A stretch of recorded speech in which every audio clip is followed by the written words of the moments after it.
Good evening all of you. सार्थक पहल बदलाव हमसे है में पुनः एक बार आप लोगों का स्वागत है। और सार्थक पहल के माध्यम से हम पढ़ रहे हैं भारत का संविधान। क्या पढ़ रहे हैं? भारत का संविधान। और संविधान के अंतर्गत हमने संविधान सभा का गठन पढ़ लिया। इसका चालू है या इसका? हमने संविधान सभा का, मेरी आवाज आ रही सबको? ऑनलाइन वाले बताएंगे? क्लियर है एकदम? जयंत कुमार,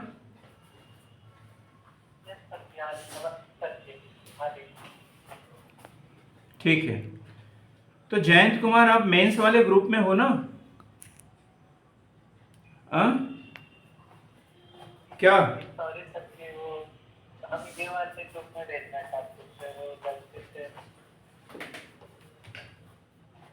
तो ऐसी उम्मीद तो नहीं थी आपसे कि कम से कम मतलब जिस ग्रुप में आप मेंस में ऐड हो और एक तो टेस्ट नहीं दे रहे, ये बड़ी गलती कर रहे हैं। आपने स्वीकार कर लिया कि आप बाकी लोगों से कम 10-15 कोर्स पीछे हैं। जो मेंस दे रहे हैं उसका इस बार नहीं तो अगली बार सिलेक्शन हो जाएगा और आपको कम से कम 4 बार ट्राई करना पड़ेगा। ये आपने हार मान ली, और हार मान ली तो मान लिया, आप अनुशासन भी भूल गए। जहाँ टेस्ट चल रहा है वहां पे आप मैसेज कर रहे हो क्या?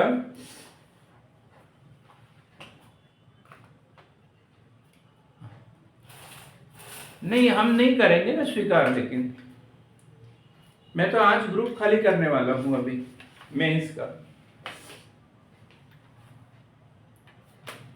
चलो, संविधान की अनुसूचियां हम पढ़ेंगे, फालतू बातों से कुछ होने वाला नहीं है। क्या बोलते हैं उसे, वो कुछ उदाहरण देते हैं। पूछ को कितने भी दिन वो पाइप में डाल के रखो, उसको पाइप को जब भी निकालेंगे वो टेढ़ी की टेढ़ी रहती है। तो ऐसा मैंने क्या इतना थक गया हूं ना मैं समझाते समझाते कि अब किसी को समझाने की इच्छा भी नहीं होती। किसी को समझाने की इच्छा भी नहीं होती। मैंने कई बार बोला है, कहीं आते जाते तो मुझे बताया करो, लेकिन कभी नहीं। तो अब समझाने से कोई मतलब नहीं। पढ़ाई करते हैं, हम संविधान की अनुसूचियां पढ़ेंगे।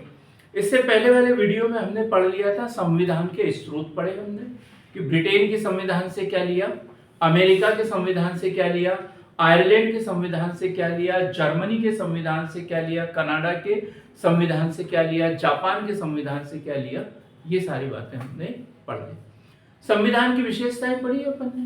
भारत का संविधान विश्व का सबसे विशाल संविधान और कैसा लिखित संविधान, लिखित संविधान है। जब हमारा संविधान लागू हुआ था 26 जनवरी 1950 को, तब इसमें 395 अनुच्छेद, 8 अनुसूचियां और 22 भाग थे। 22 भाग थे। आज हम संविधान की अनुसूची पढ़ेंगे। और अभी जो है मूल संविधान में हमने पढ़ लिया।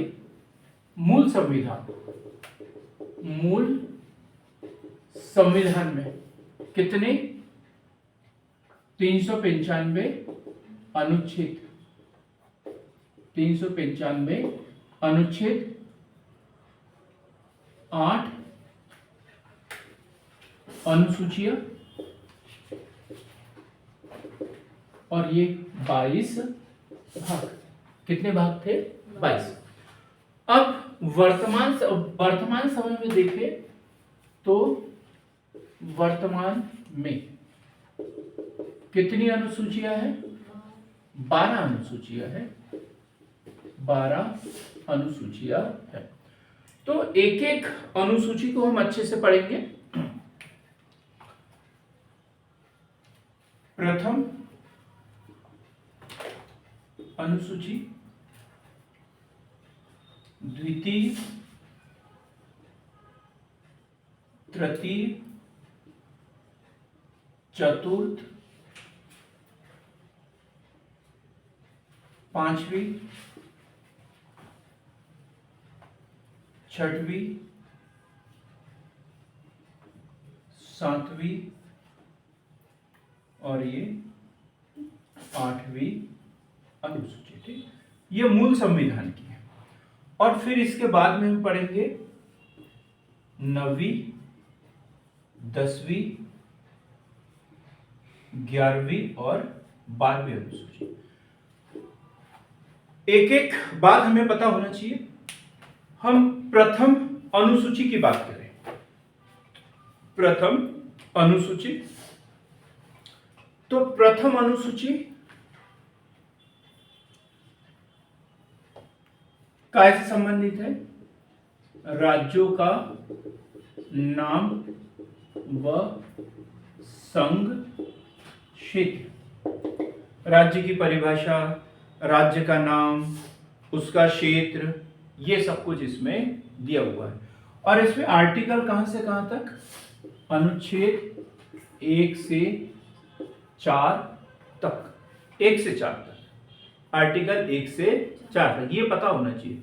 राज्यों का नाम, राज्यों का क्षेत्र, राज्यों की सीमा में परिवर्तन करना हो, क्षेत्र में परिवर्तन करना हो, तो वो सब आर्टिकल काय में दिया हुआ है? 1 में दिया हुआ है ना। और 1 से 4 तक अनुसूची 1 में दिया हुआ है और आर्टिकल 1 से 4 तक दिया हुआ है। हम डिटेल में पढ़ेंगे बाद में। आर्टिकल जब पढ़ेंगे ना संविधान के अनुच्छेद, तब एक एक पढ़ेंगे कि 1 में क्या दिया है, 2 में क्या दिया है, 3 में क्या दिया है। लेकिन 1 से 4 तक अनुसूची 1, राज्य व संघ क्षेत्र, इतना सा शॉर्ट में लिखेंगे। राज्य व संघ क्षेत्र या राज्यों के नाम सब, ठीक। अभी कितने राज्य हैं भारत में? 28। और केंद्र शासित प्रदेश कितने हैं? 9। किसी ने 29 तो नहीं पढ़ा? 29 राज्य, हाँ यूनिट नहीं पढ़ा आपने? हमने तो पढ़ा था, हमने पढ़ा था, आपने नहीं पढ़ा? 29 राज्य थे, मैंने बताया ना। 26वां राज्य छत्तीसगढ़, 27वां राज्य झारखंड, 28वां राज्य उत्तराखंड और 29वां राज्य क्या बताया था? तेलंगाना। 29वां राज्य कौन सा था? तेलंगाना। लेकिन जम्मू कश्मीर वो पहले राज्य था और अब क्या कर दिया? धारा 370 हटा के उसे केंद्र शासित प्रदेश का दर्जा दे दिया, केंद्र शासित प्रदेश का दर्जा दे दिया। तो इसलिए फिर वापस 28 राज्य, फिर वापस 28 राज्य हो गए। क्लियर है इतना? 28 राज्य, पहले 29 थे और अब कितने हो गए? 28। और ये सब परिवर्तन करने की शक्ति संविधान की पहली अनुसूची में है और आर्टिकल 1 से 4 तक ये प्रावधान दिए हुए है। अब हम बात करते हैं द्वितीय अनुसूची। द्वितीय अनुसूची अभी कल परसों पढ़ा क्या हमने? नहीं पढ़ा हमने। तो द्वितीय अनुसूची, और इसमें संवैधानिक पदाधिकारियों के वेतन व भत्ते, संवैधानिक पदाधिकारियों के वेतन व भत्ते, संवैधानिक पदाधिकारियों के वेतन व भत्ते, संवैधानिक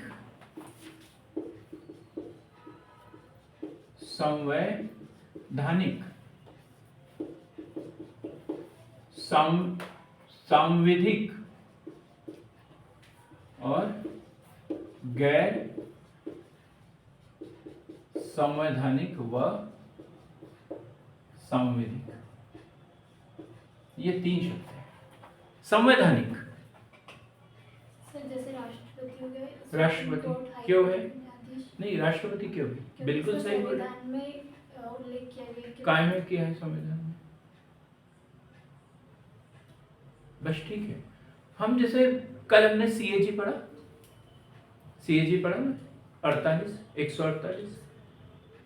तो ऐसे राष्ट्रपति के बारे में 52, 53, 54, 55, 56, 61, इसमें 108 राष्ट्रपति के बारे में लिखा हुआ है। तो ऐसे पद जिसका संविधान में उल्लेख है, उनकी नियुक्ति, उनके कार्य, उनके वेतन, उनकी पद मुक्ति, जिसका उल्लेख संविधान में है, वो संवैधानिक पद है। क्लियर हो गया? संवैधानिक पद, संवैधानिक समझ में आ गया? मतलब संविधान के किसी आर्टिकल में लिखा हुआ होना चाहिए कि ये पद है, इसकी नियुक्ति इसके द्वारा की जाएगी, इसका वेतन इतना होगा, इनको ऐसे बर्खास्त किया जाएगा, ऐसा उल्लेख है तो संवैधानिक पद है। फिर सांविधिक, सांविधिक मतलब वो संविधान में उसका उल्लेख नहीं है, लेकिन कोई विधि बनाकर उसे स्थान प्रदान किया है। पहले नहीं था, लेकिन विधि बनाकर उसे स्थान दिया है, तो वो क्या कहलाएगा? सांविधिक। सांविधिक जैसे सूचना आयोग, पहले नहीं था ये उल्लेख, है ना? फिर सूचना का अधिकार अधिनियम बनाया और फिर उसे एक स्थान दिया, तो वो क्या हो गया? सांविधिक। वो क्या हो गया? सांविधिक, जो मूल संविधान में नहीं है, बाद में हमने कोई विधि बनाकर उसे पद बनाया, क्रिएट किया, तो वो क्या है? सांविधिक। क्लियर हो गया? सांविधिक।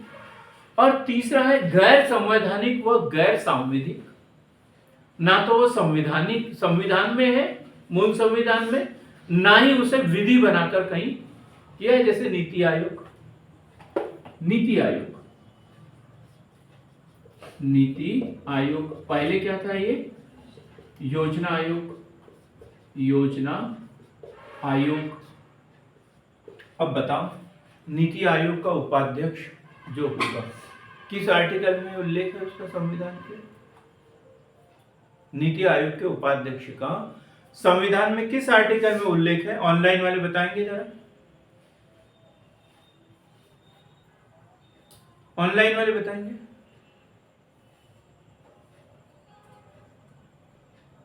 बिल्कुल ठीक बोला आपने, किसी भी अनुच्छेद में इसका उल्लेख नहीं, किसी भी अनुच्छेद में इसका उल्लेख नहीं है। ठीक है, अब क्या किया मंत्रिमंडल ने? एक प्रस्ताव लिया, बोला कि योजना आयोग को खत्म किया जाए, नीति आयोग को बना दिया जाए। लेकिन कोई संविधान में कोई उल्लेख है क्या? नहीं। तो इसलिए योजना आयोग, नीति आयोग ये कैसे हैं? गैर संवैधानिक, गैर सांविधिक सलाहकारी निकाय। भाई इनकी सलाह को मान सकते हैं, सलाह ले सकते हैं, मानना नहीं मानना सरकार के ऊपर डिपेंड करेगा, क्योंकि संविधान में इसका कोई उल्लेख है क्या? नहीं। और इनकी बात को नहीं माना तो कोई न्यायालय की शरण में जा सकता है क्या? बिल्कुल भी नहीं। तो ये सलाहकारी निकाय। क्लियर हो गया ना?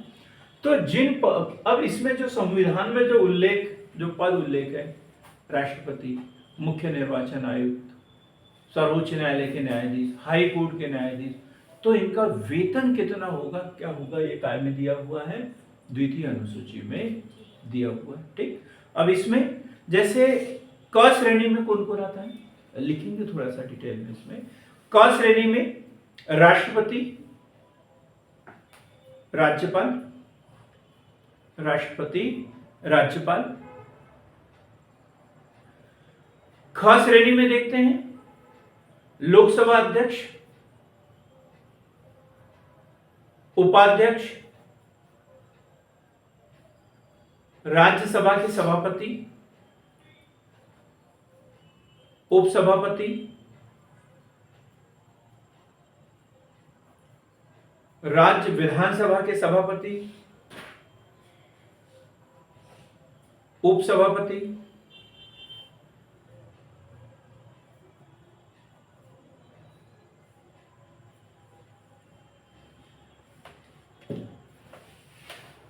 ग श्रेणी में आते हैं हाई कोर्ट, सुप्रीम कोर्ट के न्यायाधीश,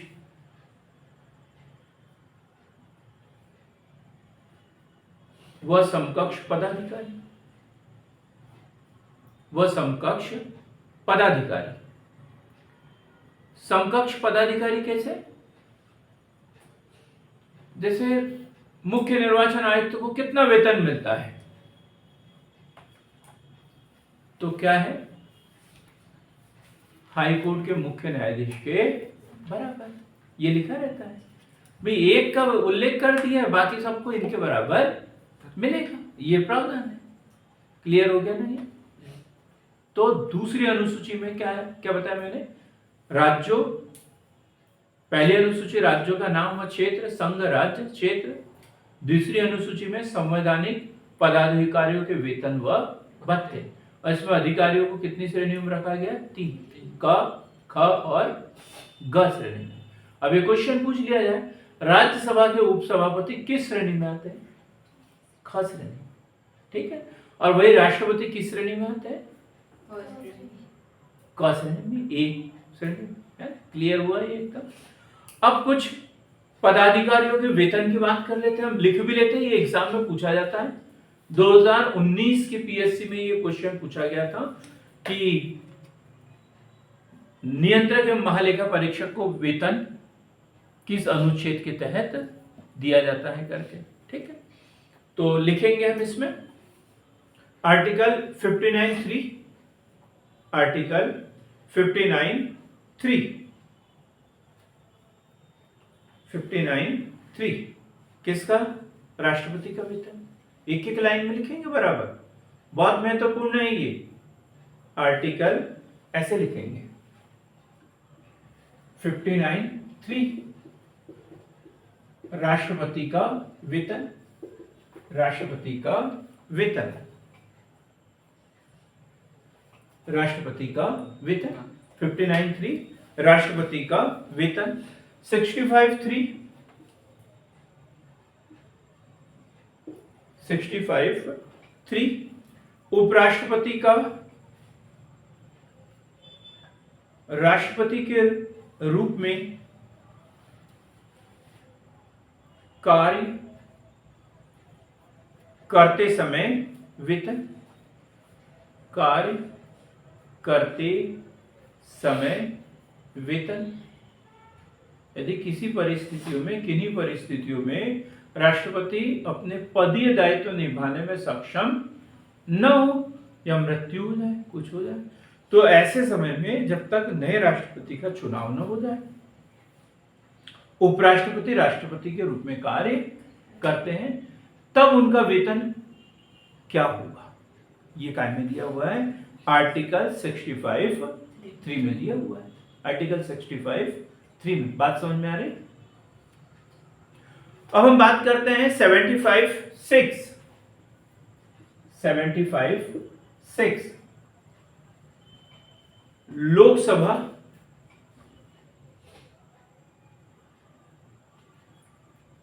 के अध्यक्ष एवं सदस्य, इनके वेतन के विषय में लिखा हुआ है। 97 में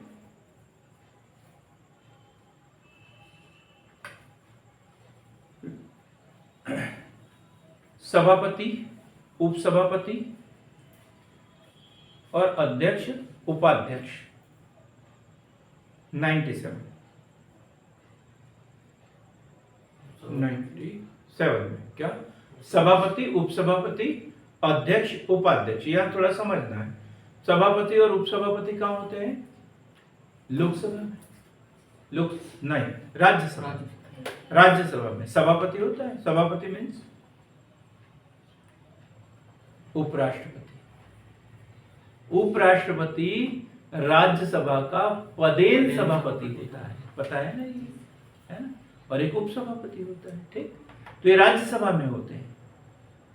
ये जो उपराष्ट्रपति है उनका निर्वाचन होता है, और राष्ट्रपति और जो उपसभापति है उनका मनोनयन होता है, मनोनयन होता है।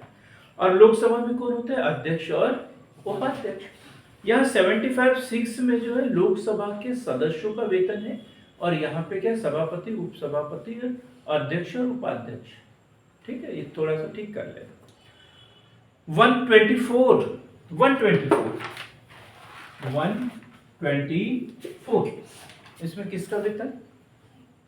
भारत के उच्चतम न्यायालय के न्यायाधीश का वेतन, उच्चतम न्यायालय के न्यायाधीश का वेतन।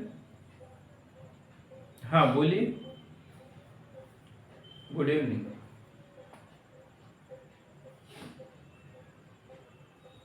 नहीं, इसमें सभी न्यायाधीश के वेतन की बात की गई है। मुख्य न्यायाधीश का वेतन व अन्य न्यायाधीशों के वेतन की भी इसी में चर्चा की हुई है, ठीक।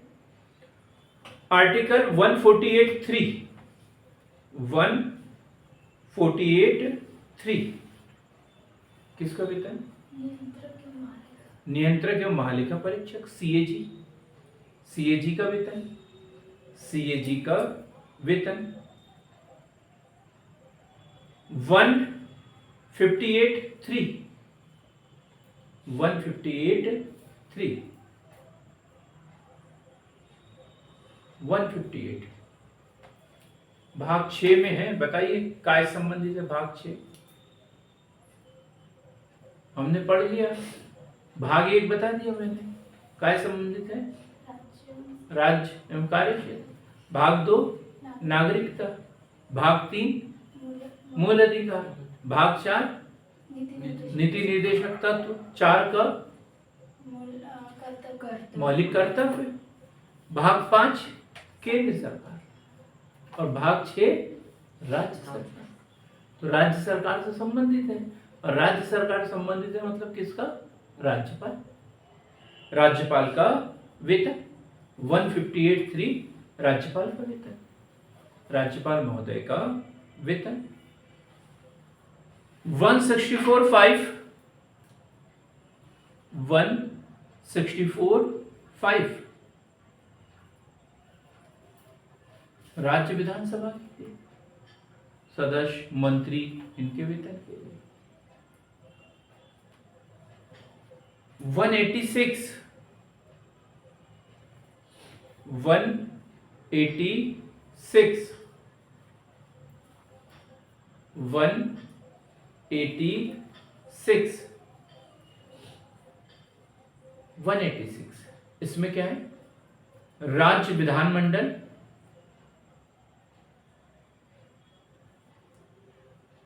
राज्य विधानमंडल। अब राज्य विधानमंडल में अब दिक्कत है, यहाँ पर क्या दिक्कत है? राज्य विधानमंडल एक सदन वाला है या द्विसदनीय है? जैसे मध्य प्रदेश में एक ही सदन है, विधान परिषद नहीं है। जैसे केंद्र में लोकसभा राज्यसभा होती है, और राज्य में क्या होती है? विधानसभा और विधान परिषद, विधानसभा और विधान परिषद। तो कुछ राज्यों में विधान परिषद है, कहीं पर नहीं है। मध्य प्रदेश में गठन का प्रावधान तो है, लेकिन नहीं किया हमने, विधान परिषद नहीं है हमारे यहाँ पर। तो जहां विधान परिषद होंगे वहां सभापति और उपसभापति होंगे, जहां विधान परिषद होगी। और जहां विधानसभा है वहां पर अध्यक्ष और उपाध्यक्ष होंगे। तो चारों के वेतन का प्रावधान इसमें दिया हुआ है। काय में 186 राज्य विधानमंडल, अध्यक्ष, उपाध्यक्ष, सभापति व उपसभापति, सभापति व उपसभापति। आर्टिकल 221, आर्टिकल 221 हाई कोर्ट के न्यायाधीश का वेतन, हाई कोर्ट के न्यायाधीशों का वेतन, हाई कोर्ट के न्यायाधीशों का वेतन। अब यदि क्वेश्चन पूछ लिया जाए कि देखो अनुसूची 2 से संबंधित प्रमुख अनुच्छेद कौन कौन से हैं, तो पता चल गया ना कौन कौन से अनुच्छेद है, कौन कौन से अनुच्छेद है। ये सारे अनुच्छेद जो मैंने लिखवाए ये अनुसूची 2 से संबंधित है। अनुसूची प्रथम अनुसूची में भी 1 और 4, 1 से 4 तक नहीं है, 1 और 4, 1 और 4। अब हम तृतीय अनुसूची की बात कर रहे हैं। द्वितीय अनुसूची क्लियर हो गई एकदम। संवैधानिक पदाधिकारियों के वेतन व भत्ते, राष्ट्रपति, उपराष्ट्रपति, लोकसभा अध्यक्ष, राज्यसभा सभापति, ये सब, विधानसभा, हाई कोर्ट, सुप्रीम कोर्ट के न्यायाधीश, सभी के वेतन का इसमें उल्लेख किया हुआ है। अब अनुसूची 3, सरिता जी पता है आपको अनुसूची 3? इवने जी नहीं पता। अनुसूची 3 संवैधानिक पदाधिकारियों व प्रत्याशियों की शपथ, संवैधानिक पदाधिकारियों व प्रत्याशियों की शपथ, ये भी क्वेश्चन पूछा जाता है। शपथ, राष्ट्रपति, उपराष्ट्रपति, इन सब के सदस्य, लोकसभा के सदस्य, विधानसभा के सदस्य शपथ लेते हैं जैसे ही अपने पद पर नियुक्त होते हैं। तो इनकी शपथ का उल्लेख काय में दिया हुआ है? 3 अनुसूची में दिया, अनुसूची 3 में दिया हुआ है। राष्ट्रपति की शपथ अन्य सभी पदाधिकारियों की शपथ से अलग होती है। क्या अंतर होता है? इंटरव्यू में पूछ लेते हैं, आड़े हाथों ले लेते हैं। शपथ तो सबको बड़े अच्छे से बोल देंगे, 3री अनुसूची में शपथ है। बोलेंगे क्या अंतर है? तो फिर मेरे को देखेंगे, मैं तुम्हारा हूँगा ही नहीं, फिर क्या होगा? क्या होगा? अरे यार, बड़ी छोटी बात कर दी ना। इतने बड़े आदमी के पास पढ़ते हो और बात इतनी 2 कौड़ी की कर लेते हो एकदम। दुनिया की सबसे कीमती चीज क्या है पता है विजय आपको?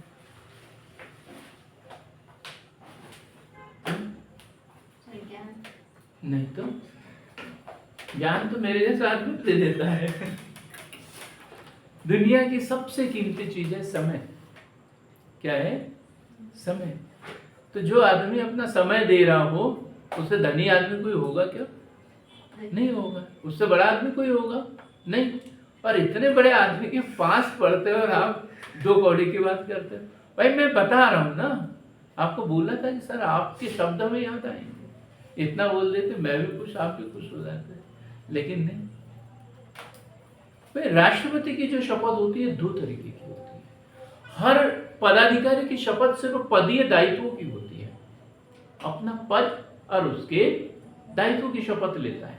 लेकिन राष्ट्रपति पदीय दायित्वों के साथ साथ संविधान के परिरक्षण रक्षण की भी शपथ लेते हैं कि मैं संविधान की रक्षा करूंगा, ये शपथ भी लेते हैं। ये अंतर है दूसरे पदाधिकारियों के और राष्ट्रपति महोदय की शपथ में।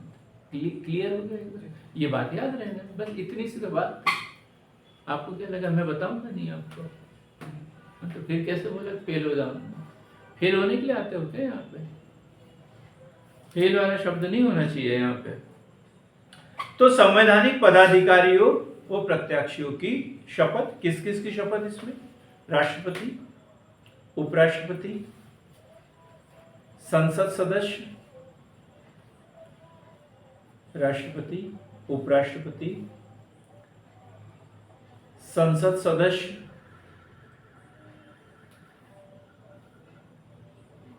राज्य विधानसभा के सदस्य, सीएजी,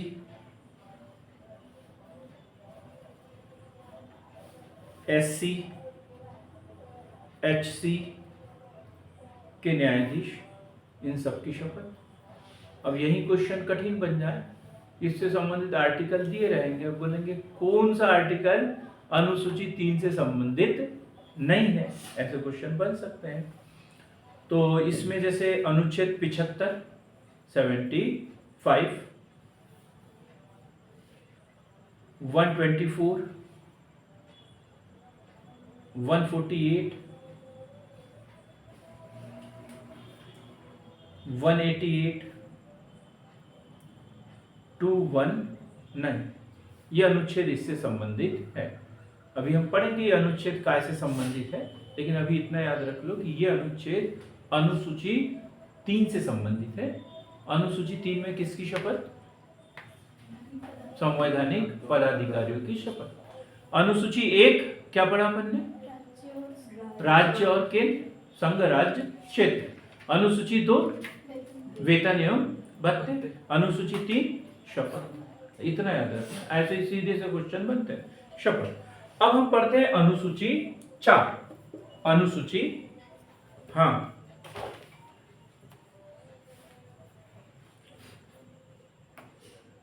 हाँ,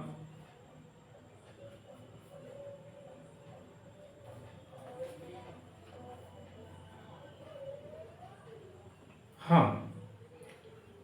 अभी हम महान्यायवादी जब पढ़ेंगे तब एकदम क्लियर हो जाएगा। अभी हम सिर्फ अनुसूची पढ़ेंगे। यदि यहाँ पे एक एक चीज को इतना डिटेल में पढ़ेंगे तो अपन अनुसूची पढ़ते रह जाएंगे। महान्यायवादी वाला टॉपिक भी तो है, उसमें पढ़ेंगे। अनुसूची 4 राज्यसभा के सीटों का आवंटन। राज्यसभा के सीटों का आवंटन। राज्यसभा के सीटों का आवंटन। कितने राज्य हमारे पास? 28 राज्य हैं, 9 केंद्र शासित प्रदेश हैं। टोटल भारत की बात करें तो 250। राज्यसभा में सदस्य कितने हैं? 250 कुल सदस्य। उसमें से भी मनोनीत कितने केयर करेंगे राष्ट्रपति महोदय जी? 12। निर्वाचन कितने का होगा? 238 का। 238 में भी 5 सीटें जो सीटें हैं वो कहाँ? पीओ के। तो कितने का होगा? 233। तो टोटल सीटें 250 है, लेकिन वर्तमान में कार्यरत 245। कितनी है? 245। 245 में से निर्वाचन कितने के लिए होगा? 233 के लिए, क्योंकि 12 जो सीटें हैं वो राष्ट्रपति महोदय द्वारा मनोनीत किया जाता है साहित्य, कला, विज्ञान आदि के क्षेत्र से संबंधित। किस देश से लिया गया है ये? हमने आयरलैंड के संविधान से ये लिया गया है। अब कैसे आवंटन होगा ये प्रावधान काय में दिया हुआ है। किस प्रदेश के लिए कितनी सीटें आवंटित होगी ये काय में दिया हुआ है? अनुसूची 4 में दिया हुआ है। जैसे मध्य प्रदेश के लिए कितनी सीटें राज्यसभा की?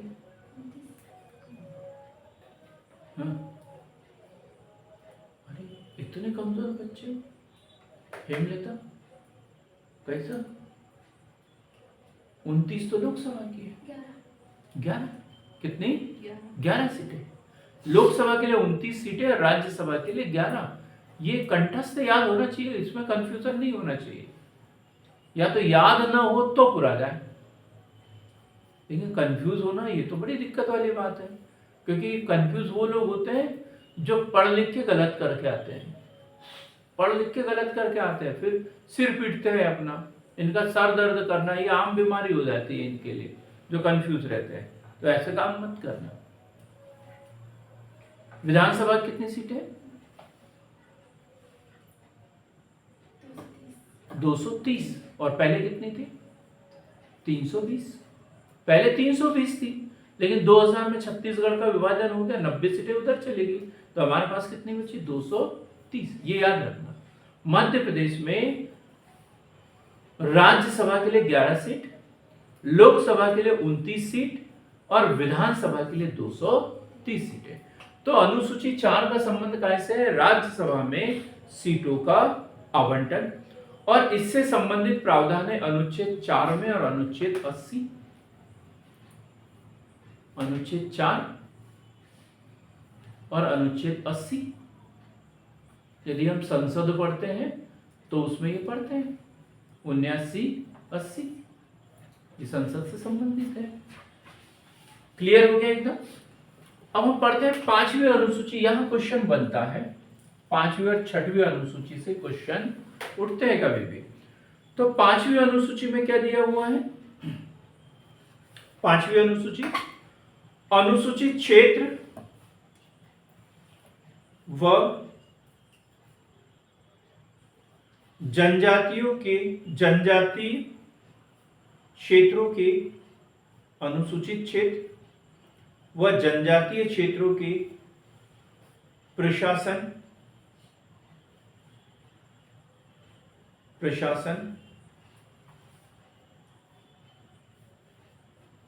और नियंत्रण के बारे में उल्लेख और इससे संबंधित आर्टिकल है 244।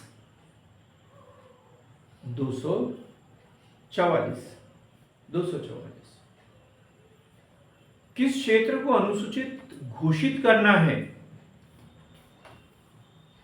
अनुसूचित जनजाति को उस राज्य की सूची में शामिल करना है। इसकी सूची राज्यपाल बनाते हैं, लेकिन स्वीकृति कौन देते हैं? राष्ट्रपति। स्वीकृति कौन देते हैं? राष्ट्रपति। सूची कौन बनाते हैं? राज्यपाल।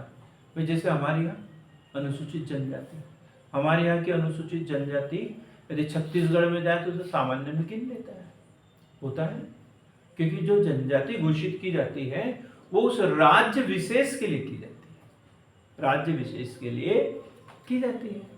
तो ये सूची कौन बनाएगा? उस राज्य के राज्यपाल बनाएंगे, पर उसे स्वीकृति कौन देंगे? राष्ट्रपति को देते हैं। ठीक, अब हम बात करते हैं अनुसूची 6। 5 का क्लियर हो गया ना? क्या बताया? अनुसूचित क्षेत्र वो अनुसूचित जनजाति के क्षेत्रों के प्रशासन व नियंत्रण के विषय में। अब हम 6वीं अनुसूची की बात कर रहे हैं। यहां से क्वेश्चन बनता है। 6वीं अनुसूची आसाम, मेघालय, त्रिपुरा, असम, मेघालय, त्रिपुरा और मिजोरम।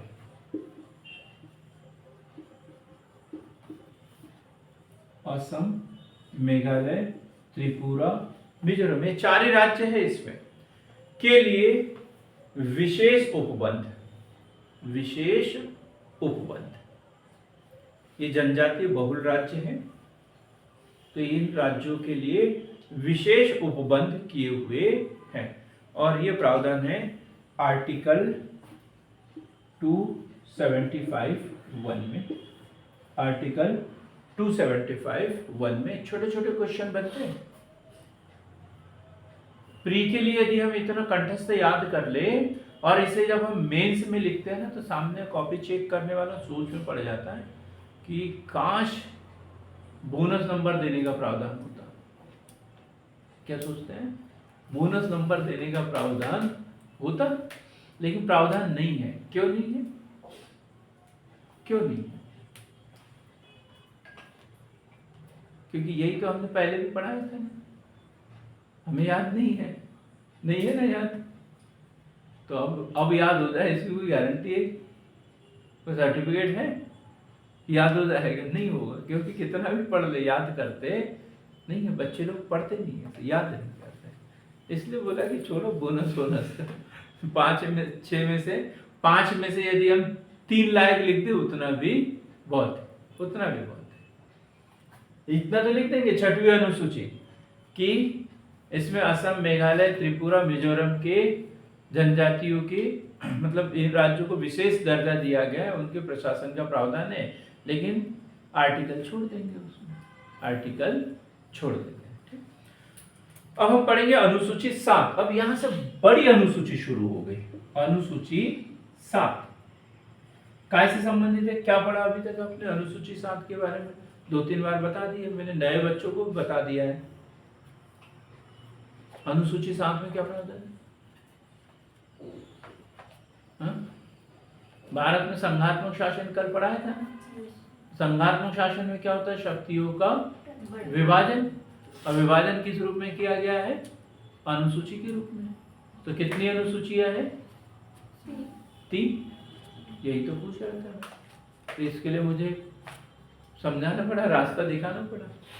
आप लोग अंधेरे में थे अभी। तो 7वीं अनुसूची में लिखेंगे शक्ति पृथक्करण संबंधी 3 सूचियां। 3 सूचियां, 3 सूचियां। 3 सूचियां हैं संघ, राज्य और समवर्ती। संघ, राज्य और समवर्ती 3 सूचियां हैं। शक्ति पृथक्करण, एक बार मेंस में क्वेश्चन पूछ लिया था, शक्ति पृथक्करण। तो किसकी अवधारणा है? मॉन्टेस्क्यू की अवधारणा है शक्ति पृथक्करण। उसने सर्वप्रथम बोला था कि कार्यपालिका और विधायिका, न्यायपालिका अलग अलग होना चाहिए करके। ये क्वेश्चन बना एग्जाम में, मैं लिख के भी आया। तो जो भोपाल में कोचिंग में पढ़ रहे थे ना 7-7, 8-8 साल से, वो बोलते कि सर ये क्वेश्चन कहाँ से पढ़ लिया आपने? मैंने बोला मेरी किताब में लिखा हुआ है। बोले हमने आज तक नहीं पढ़ा। ऐसा हो जाता है कभी कभी, है ना? तो आप लोग मत बोलना कि हमने नहीं पढ़ा, आपको पढ़ा दिया मैंने। शक्ति पृथक्करण किसकी? मॉन्टेस्क्यू की अवधारणा। ठीक है, और 3 सूचियां हैं इसमें, और मूल संविधान में थी है। मूल संविधान में है ना, 8 अनुसूचियां तो मूल संविधान की है। तो इसमें संघ सूची में पहले जो थे कितने विषय थे? 97। और अब कितने विषय हैं? 100। अब कितने हैं? 100। अब राज्य सूची की बात करें तो पहले थे 66 विषय और अब कितने हैं? 61, 61। उसी प्रकार समवर्ती सूची में पहले थे 47 और अब कितने हैं समवर्ती सूची में? अब है समवर्ती सूची में 52 विषय। कितने हैं? 52। ये पहले और ये अब, जैसे हमने देखा ना 76वां संविधान संशोधन, नहीं सॉरी 42वां संविधान संशोधन 1976, क्या किया था हमने?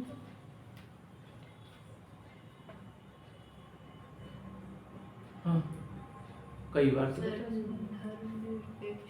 हाँ 3 शब्द जोड़े थे, पंथ निरपेक्षता, अखंडता, ये इसे लघु संविधान कहते हैं। लघु संविधान कहते हैं। क्यों? क्योंकि उसमें बहुत अधिक परिवर्तन हुआ है, मौलिक कर्तव्य से जोड़े थे। 42वें संविधान संशोधन द्वारा ही जोड़े मौलिक कर्तव्य। रूस से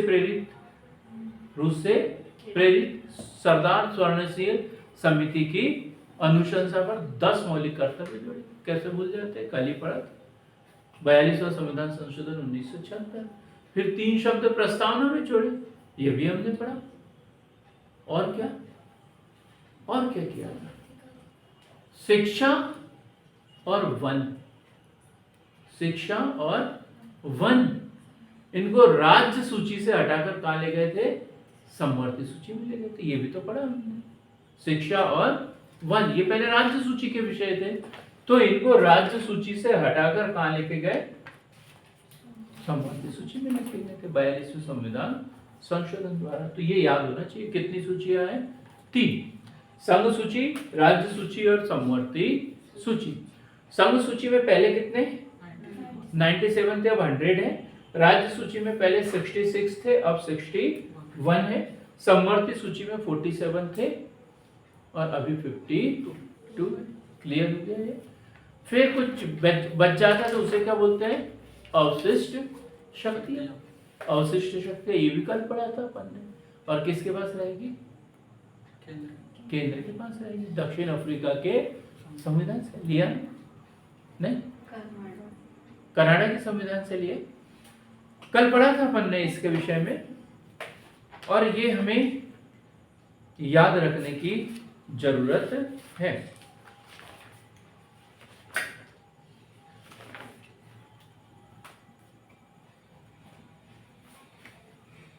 ठीक है, अब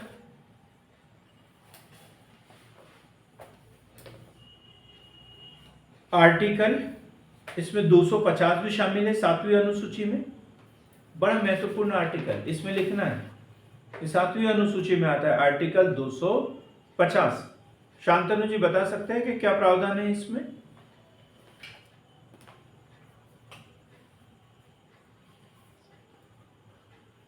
दो 250 में क्या प्रावधान है?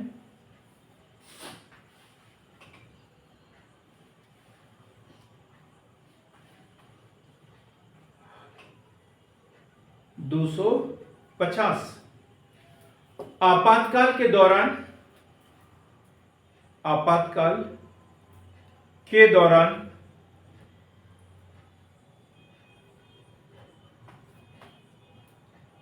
संसद को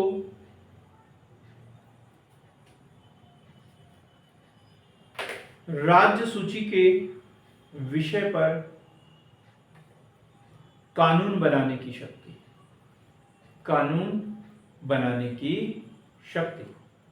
क्लियर एकदम?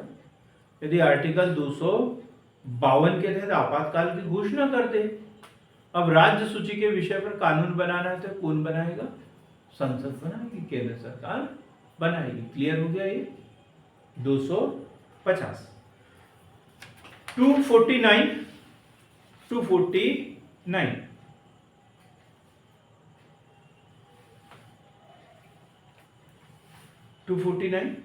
संसद को राज्य सूची के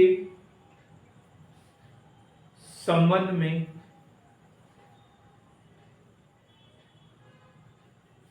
कानून बनाने की शक्ति।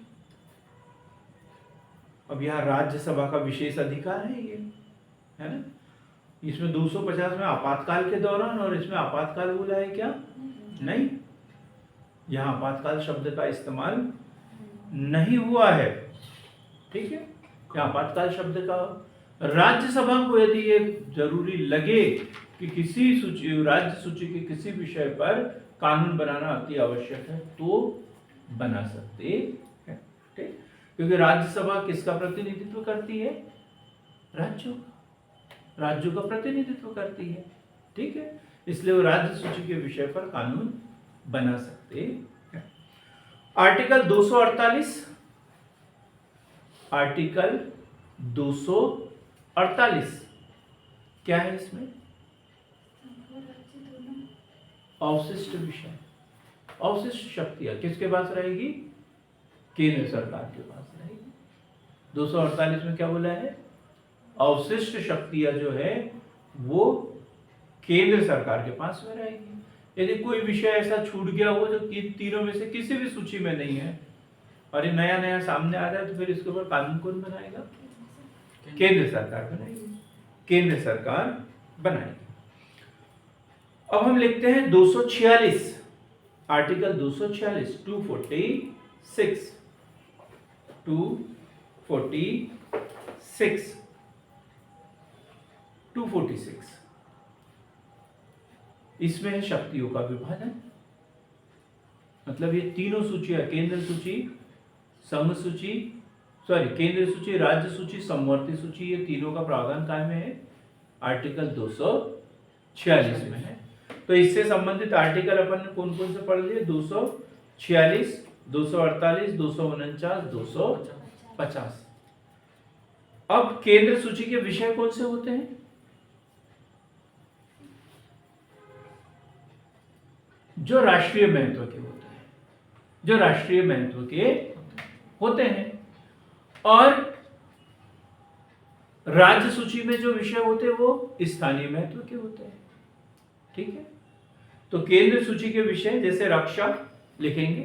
केंद्र सूची में जो हमने पढ़ा कि अभी लगभग 100 विषय हैं, तो उसमें महत्वपूर्ण जो है वो लिख लेंगे हम।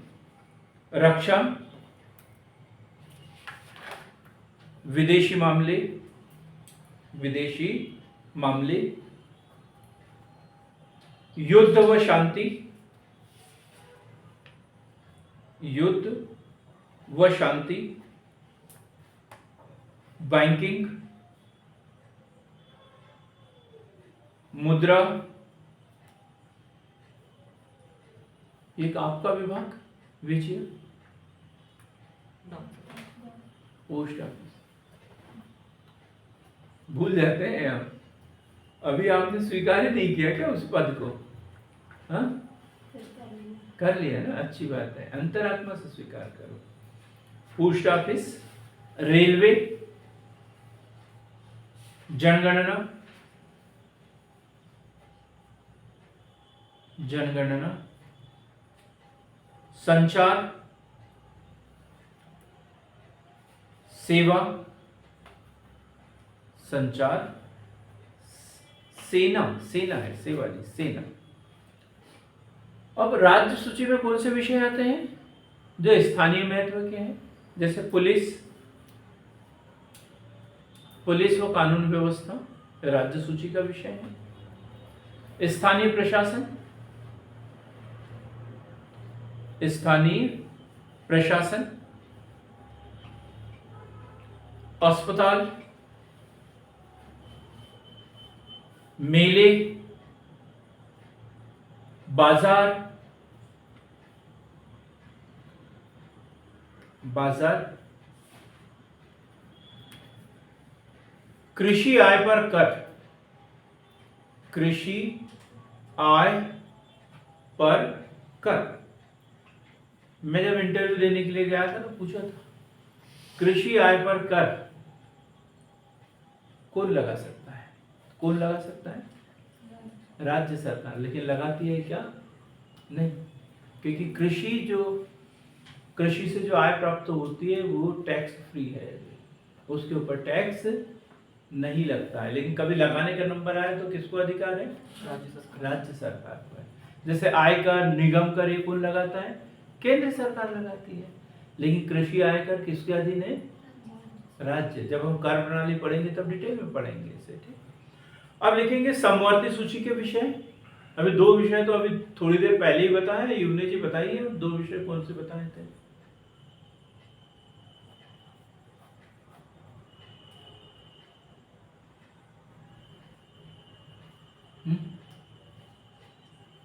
ये आर्टिकल 246 वाले ठीक पहले वाले।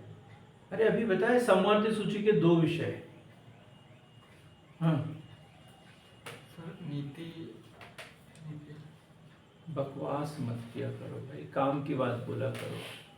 हाँ सर वन और वन और शिक्षा अभी चिल्ला चिल्ला के बता रहा था ना मैं। वन और शिक्षा बताया ना अभी। 42वां संविधान संशोधन 1976 द्वारा ये राज्य सूची से कहाँ लेकर चले गए? समवर्ती सूची में लेकर चले गए। तो इसमें शिक्षा, वन, विवाह, अब विवाह किया है तो फिर विवाह विच्छेद भी होगा, विवाह विच्छेद, और उसकी अगली कड़ी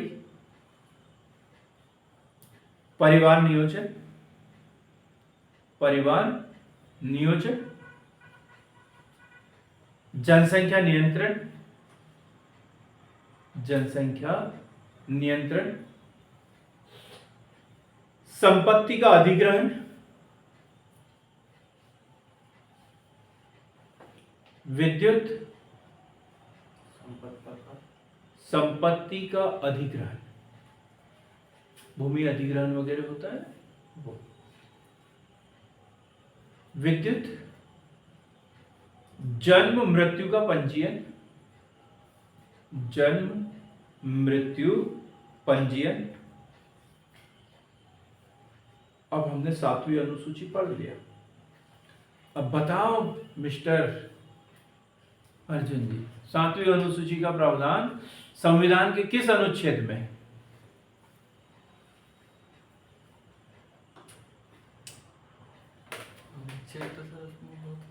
बहुत सारे हैं। अरे तो हमने बोला 7वीं अनुसूची का प्रावधान किस अनुच्छेद में है। 7वीं अनुसूची किस किस अनुच्छेद से संबंधित है ये थोड़ी पूछा मैंने।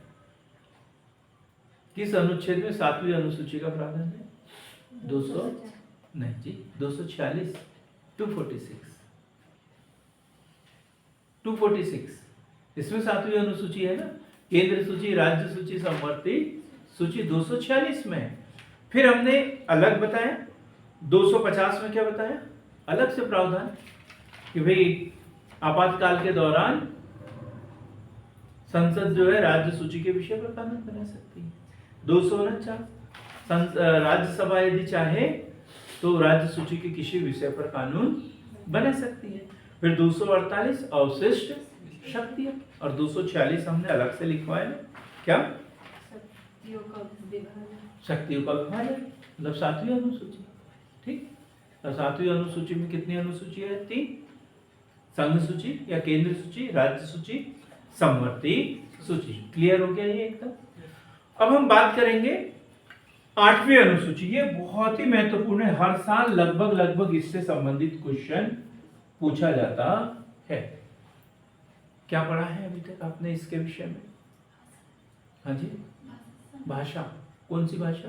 राष्ट्रभाषा, राजभाषा, क्या है? मातृभाषा, क्या है इसमें?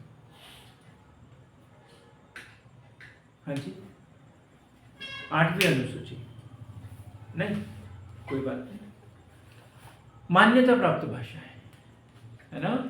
संविधान में कुछ भाषाओं को शामिल किया गया है इस 8वीं अनुसूची में। तो लिखेंगे भारत की 22 भाषाओं का इसमें उल्लेख किया गया है। अभी वर्तमान में संविधान की 8वीं अनुसूची में कितनी भाषाएं हैं? 22। ये वो 22 भाषाएं हैं जिस पर ज्ञानपीठ पुरस्कार दिया जाता है। ये वो 22 भाषाएं हैं जिसे आईएएस के एग्जाम में हम मीडियम के रूप में चुन सकते हैं। अभी तक तो हम 2 ही मीडियम सुन रहे थे, कौन कौन सा? हिंदी और इंग्लिश। ढेर सारे मीडियम है, ढेर सारे मीडियम है ना? तो ये वो भाषाएं हैं जिसमें यूजीसी नेट जो है वो एग्जाम कंडक्ट करवाता है। इसके लिए लैंग्वेज के रूप में असमिया में हिंदी, इंग्लिश, असमिया, ये सब हम पूरी भाषाएं पढ़ेंगे। जब मूल संविधान बना था तब कितनी भाषाएं थी? 14। मूल संविधान में 14 भाषाएं। मूल संविधान में कितनी भाषाएं थी? 14 भाषाएं थी। मूल संविधान में कितनी? 14 भाषाएं थी। और 14 भाषाएं कौन सी? 14 भाषाएं कौन सी? हिंदी, कन्नड़, कश्मीरी,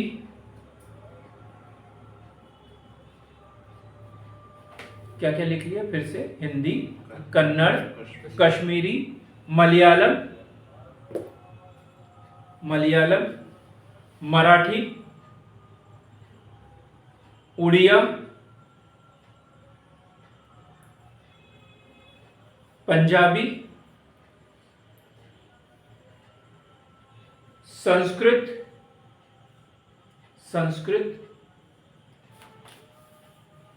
तमिल,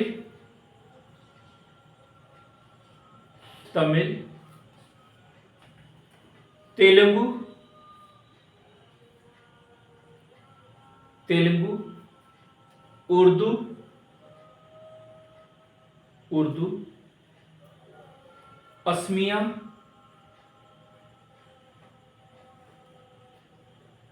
बांग्ला। या कंफ्यूज करते तो बोले बांग्ला तो होना ही नहीं चाहिए, बांग्लादेश की है, लेकिन बांग्ला थी। पश्चिम बंगाल, आसाम में, पश्चिम बंगाल में बोली जाती है। और गुजराती कितनी हो गई? 14। गिना किसी ने?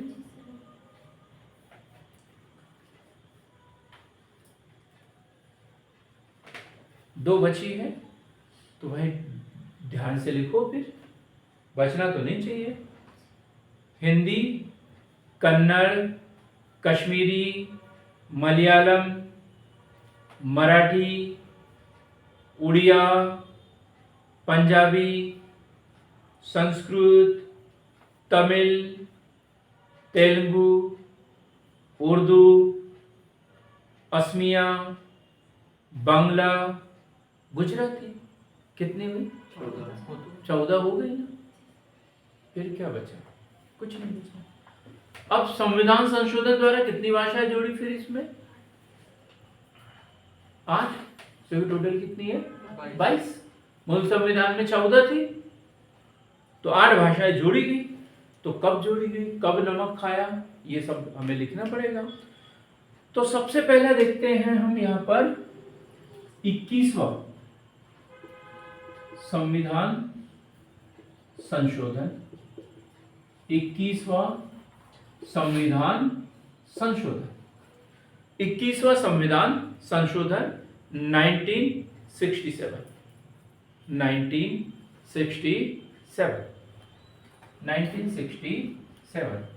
कौन सी भाषा जोड़ी?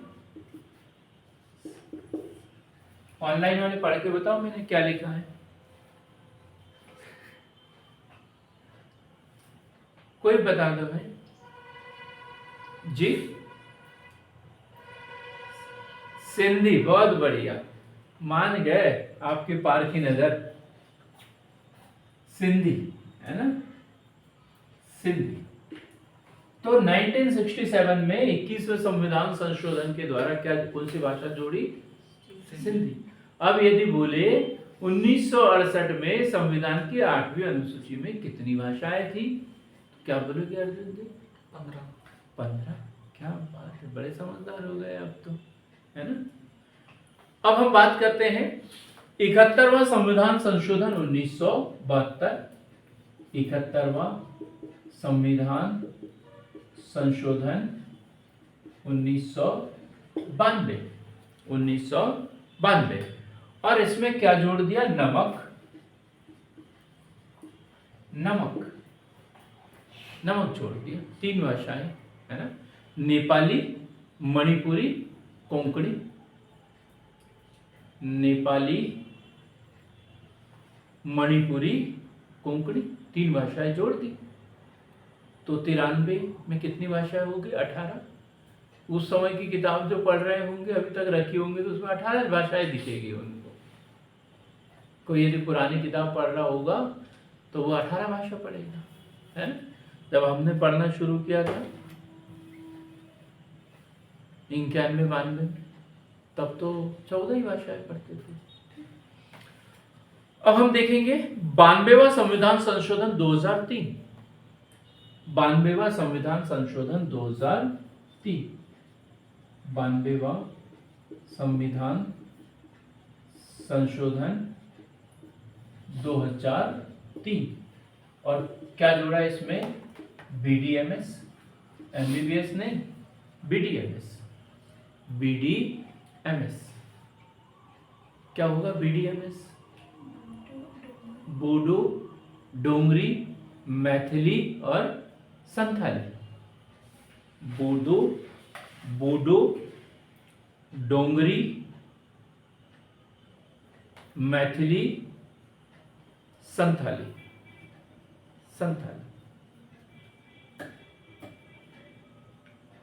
कितनी भाषाएं होगी टोटल? 22 भाषाएं होगी। क्लियर हो गया एकदम? 8वीं अनुसूची प्री में इसी से संबंधित क्वेश्चन पूछेंगे। 2 पॉइंट और बचे हैं। इसका आर्टिकल 344(1),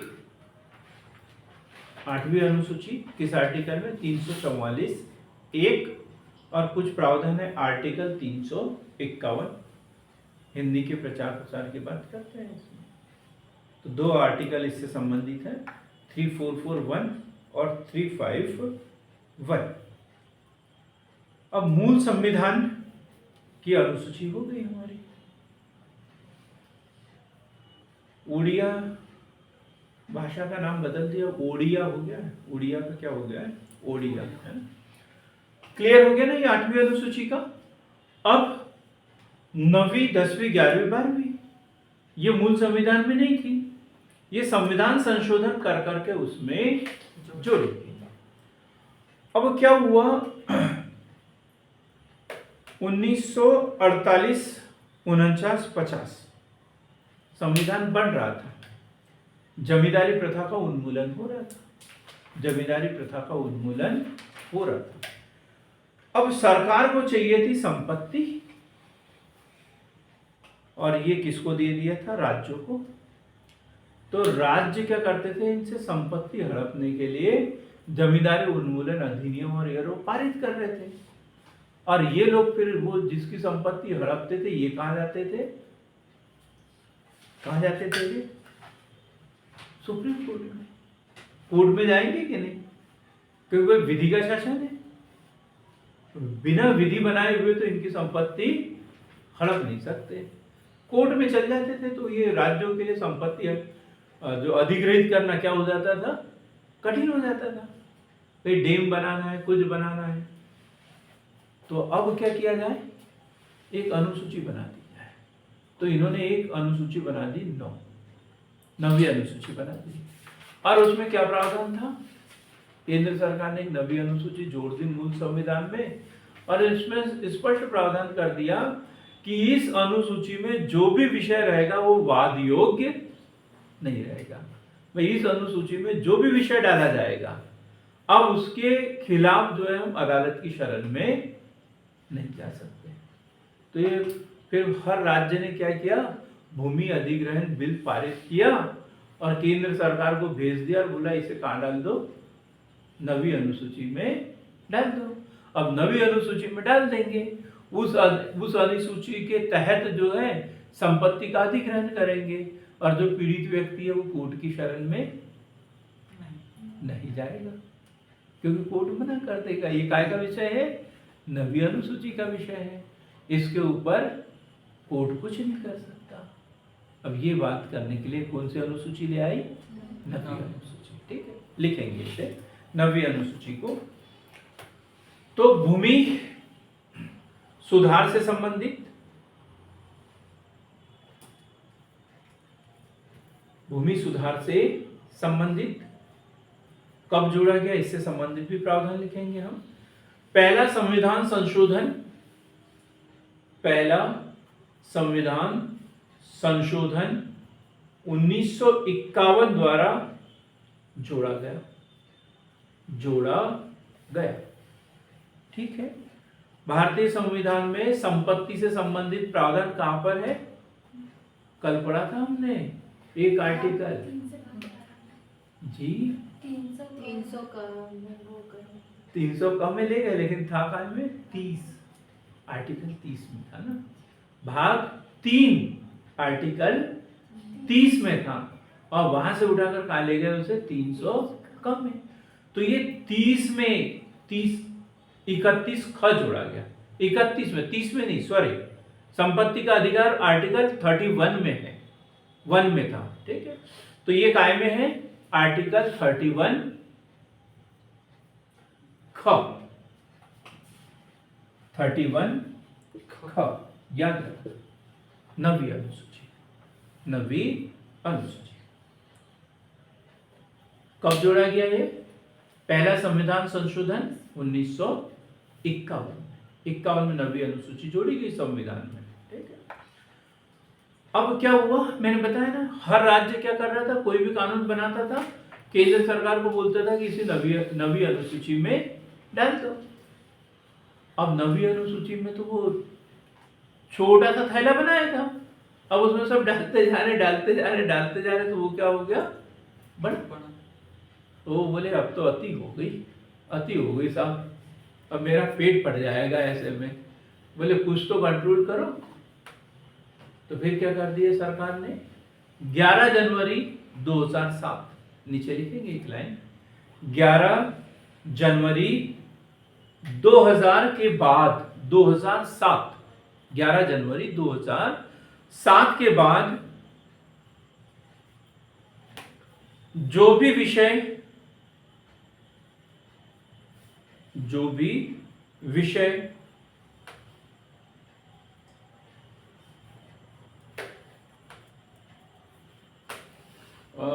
ये नहीं, इसको ये ठीक है, 11 जनवरी 2007 को ये निर्णय आया था, और ये बोला गया कि 24 अप्रैल 1975 के बाद, 24 अप्रैल 1975 के बाद जो अधिनियम नवी अनुसूची में शामिल किए गए हैं उनकी भी समीक्षा की जा सकती है। और कौन करेगा, सुप्रीम कोर्ट करेगा, क्योंकि न्यायिक समीक्षा करना, संविधान समीक्षा करना सुप्रीम कोर्ट का अधिकार है। क्लियर हो गया ना। पहले क्या था, 1951 में नवी अनुसूची जोड़ी गई 31 ख में, और क्या नियम था कि इसमें जो भी कानून डाले जाएंगे उसके ऊपर समीक्षा नहीं होगी। फिर राज्य सरकारें ढेर सारे कानून बनाने लगी और सुरक्षा की दृष्टि से कहां शामिल कर देती थी उसे, नवी अनुसूची में। तो फिर इसकी शिकायतें हुई, 2007 तक केस चला उसमें, और 2007 में क्या निर्णय आया, भाई ये तो गलत हो रहा है, इसलिए 24 अप्रैल 1975 के बाद में जो भी इसमें शामिल हुए हैं उन सबकी समीक्षा की जा सकती है, और उसके पहले यदि शामिल हो गए हैं तो फिर उसकी समीक्षा नहीं। याद रहेगा बराबर। तारीख क्या बताई मैंने, हाँ हाँ,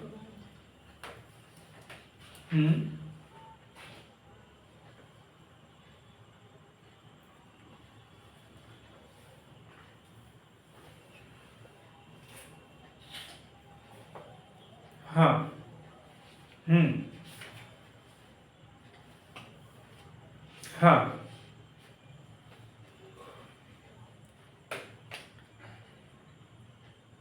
हाँ, ये सिर्फ हाँ,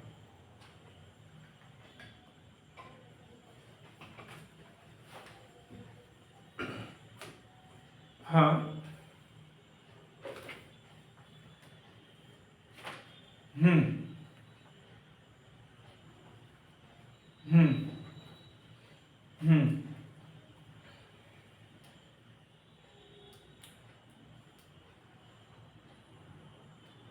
हाँ, सब में नियम नहीं है, लेकिन 1975 के बाद यदि आपने कोई भी अधिनियम बना के उसमें डाला है तो उसकी समीक्षा की जाएगी। समीक्षा करना सुप्रीम कोर्ट का अधिकार है। अब वो गलत है या सही है, सुप्रीम कोर्ट बताएगा, ये सुप्रीम कोर्ट बताएगा। ठीक भाई, यदि आपने जो बोला कि यदि किसी को भूमि अधिग्रहण हो रहा है तो किया जाए, न किया जाए, किया जाए तो कितना कंपनसेशन दिया जाए, क्योंकि इसी से संबंधित भूमि अधिग्रहण बिल 2013 भी लाया गया, ये सारी बातें हुई है उसमें। लेकिन पहले जो नियम था कि जो उसमें डाल दिया उसके ऊपर कभी समीक्षा नहीं होगी, ये अधिकार खत्म हो गया। 1975 के बाद में भी कोई यदि विधि बनाकर उसमें डाली है, सुप्रीम कोर्ट उसकी समीक्षा कर सकता है, सीधी सी बात है। ठीक, अब हम पढ़ेंगे 10वीं अनुसूची। 10वीं अनुसूची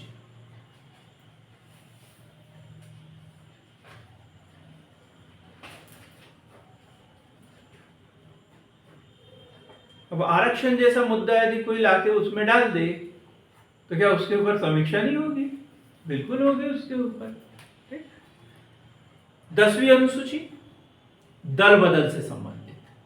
दल बदल से संबंधित होता क्या था कि जिस पार्टी के टिकट से हम चुनाव जीते, चुनाव जीतने के बाद वो किसी और दल में चले गए, कहीं प्रलोभन मिल गया, कुछ हो गया तो खरीदी बिक्री हो रही है, तो भाई ये तो कानूनी अपराध है। तो इसलिए खरीदी बिक्री ना हो, इसलिए यह अधिनियम लाया गया। तो लिखेंगे इसमें, बड़ा शॉर्ट में पढ़ेंगे हम। दल बदल, दल बदल से संबंधित है 52वां संविधान संशोधन। 52वां संविधान संशोधन 1985 में जोड़ी गई है। ये क्वेश्चन बार बार पूछा जाता है एग्जाम में। दल बदल से संबंधित कौन थे प्रधानमंत्री उस समय? राजीव गांधी जी प्रधानमंत्री थे उस समय में, ये जोड़ी गई।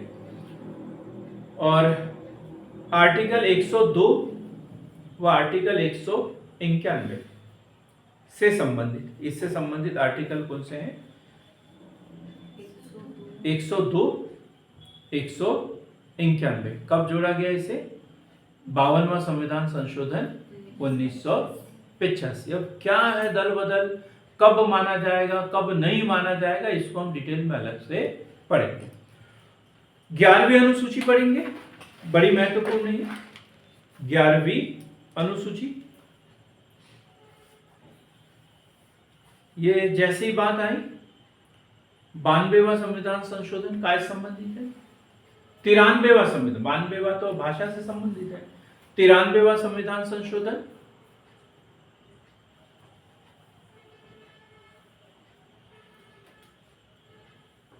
नहीं, गलत। 73वां संविधान संशोधन जयंत कुमार। और 74वां संविधान संशोधन, ठीक है। 73वां, हाँ, पंचायती राज, ठीक है, पंचायती राज, बहुत बढ़िया। 73वां संविधान संशोधन और 74वां संविधान संशोधन। तो हम बात कर रहे हैं 11वीं अनुसूची की। तो 11वीं अनुसूची के बारे में लिखेंगे 73वां संविधान संशोधन अधिनियम 1992। 73वां संविधान संशोधन अधिनियम 1992। 1992 का है, लेकिन आया कब था? 1993 में। संसद में 92 में रखा गया, इसलिए 92 नंबर है, लेकिन ये पारित कब हुआ? 1993 में। और इसी में ये तय किया गया था पंचायती राज, पंचायती राज, ठीक है। तो ये काय से संबंधित है? पंचायती राज से संबंधित है। और किस क्षेत्र का पंचायती राज? पंचायतें कहाँ होती है? ग्रामीण क्षेत्र में, ग्रामीण क्षेत्रों में। तो सीधी सी बात, क्लियर हो गया एकदम। पंचायतों की शक्तियों से संबंधित है ये। 73वां संविधान संशोधन 1992 में आया, लागू कब हुआ? 1993 में। और कहां से कहां तक प्रावधान है इसमें? आर्टिकल 243A से आर्टिकल 243 ए से 243 ओ तक, आर्टिकल 243 ए से 43 ओ तक। हर साल इससे संबंधित क्वेश्चन पूछा जाता है पीएससी में। और कितने विषय दिए पंचायतों को? 29 विषय दिए पंचायतों को। पंचायतों को कितने विषय दिए हैं? 29 विषय दिए गए हैं पंचायतों को काम करने के लिए। 29 विषय याद रखना। 11वीं अनुसूची कब जोड़ी गई? 73वां संविधान संशोधन 1992 काय संबंधित है? ये पंचायती राज से संबंधित है। संविधान के किस अनुच्छेद में? 243 ए से लेकर ओ तक प्रावधान, ए से ओ तक। कितने विषय दिए हैं? 29। अब हम बात करते हैं 12वीं अनुसूची। 12वीं अनुसूची 12वीं अनुसूची ये 74वां संविधान संशोधन 1992-93। 74वां संविधान संशोधन 1992 और लागू कब हुआ है? 1993 से। काय संबंधित है ये? स्थानीय प्रशासन, लेकिन कौन सा? शहरी क्षेत्र का। ग्रामीण क्षेत्र के लिए 73वां और शहरी क्षेत्र के लिए 74वां। ग्रामीण क्षेत्र के लिए 11वीं अनुसूची, शहरी क्षेत्र के लिए 12वीं अनुसूची। 12वीं अनुसूची लिख लिया इसमें। 74वां संविधान संशोधन 1992 लागू कब हुआ? 1993। काय से संबंधित है ये? शहरी क्षेत्र के स्थानीय निकाय या स्थानीय स्वशासन की बात करें, चाहे नगर पालिका हो, नगर पंचायत हो या नगर निगम। ठीक है। और कितने विषय दिए इसे काम करने के लिए? 18। बहुत बढ़िया, 18 विषय दिए हैं। ग्राम पंचायतों को 29 विषय और नगर पालिका नगर निगम को 18 विषय दिए गए हैं। तो इस तरीके से हमने पढ़ा। मूल संविधान में 8 अनुसूचियां थी और वर्तमान में कितनी है? 12 अनुसूचियां हैं। पहला संविधान संशोधन 1951 द्वारा 9वीं अनुसूची जोड़ी गई। 9वीं अनुसूची जोड़ी गई। 52वां संविधान संशोधन 1985 द्वारा 10वीं अनुसूची जोड़ी गई, जिसका संबंध कैसे है? दल बदल से है। 73वां संविधान संशोधन 1992 द्वारा 11वीं अनुसूची जोड़ी गई, जिसका संबंध कैसे है? पंचायती राज से। 74वां संविधान संशोधन 1992 द्वारा 12वीं अनुसूची जोड़ी गई, जिसका संबंध नगरीय स्थानीय स्वशासन से है। तो आज हमने पढ़ा अनुसूची के विषय में। कल डिटेल में पढ़ेंगे हम संविधान की प्रस्तावना, मौलिक अधिकार वगैरह पढ़ेंगे। तो कल की क्लास भी महत्वपूर्ण होगी। तो सार्थक पहल के साथ बने रहें। बहुत बहुत धन्यवाद।